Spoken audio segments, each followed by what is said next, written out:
మసాలా వడ ఎలా తయారు చేయాలో చూద్దాం. ఈ వీడియో మీకు నచ్చినట్లయితే ఒక లైక్ చేయండి. బౌల్‌లోనికి కప్పు పచ్చిశనగపప్పు ఏసుకోవాలి. పప్పు ములిగేంత వరకు వాటర్ పోసుకొని గంట పాటు నానబెట్టుకోవాలి.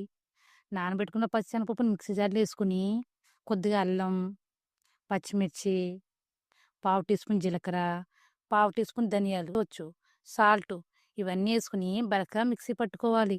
ఉన్న బ్యాటర్‌ని ఒక గిన్నెలో ట్రాన్స్‌ఫర్ చేసుకొని కట్ చేసిన ఉల్లిపాయలు, వాళ్ళతో సహా కట్ చేసుకున్న కొత్తిమీర, అలాగే పుదీనా, కొద్దిగా కరివేపాకు ఇవన్నీ ఏసుకొని ఒకసారి మిక్సీ నాకు కావాల్సిన సైజులో వడల్ని ప్రిపేర్ చేసుకోవాలి. దీనికి గనక మీకు బైండింగ్ రాకపోతే 1 టేబుల్ శనగపిండి అనేది యాడ్ చేసుకోవచ్చు.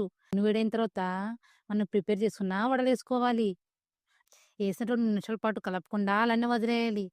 స్టవ్‌ని మీడియం ఫ్లేమ్‌లో పెట్టుకొని లైట్ గోల్డెన్ బ్రౌన్ కలర్ వచ్చేంత వరకు డీప్ ఫ్రై చేసుకోవాలి. ఇలా లైట్ గోల్డెన్ బ్రౌన్ కలర్ వచ్చిన తర్వాత ప్లేట్‌లో తీసుకొని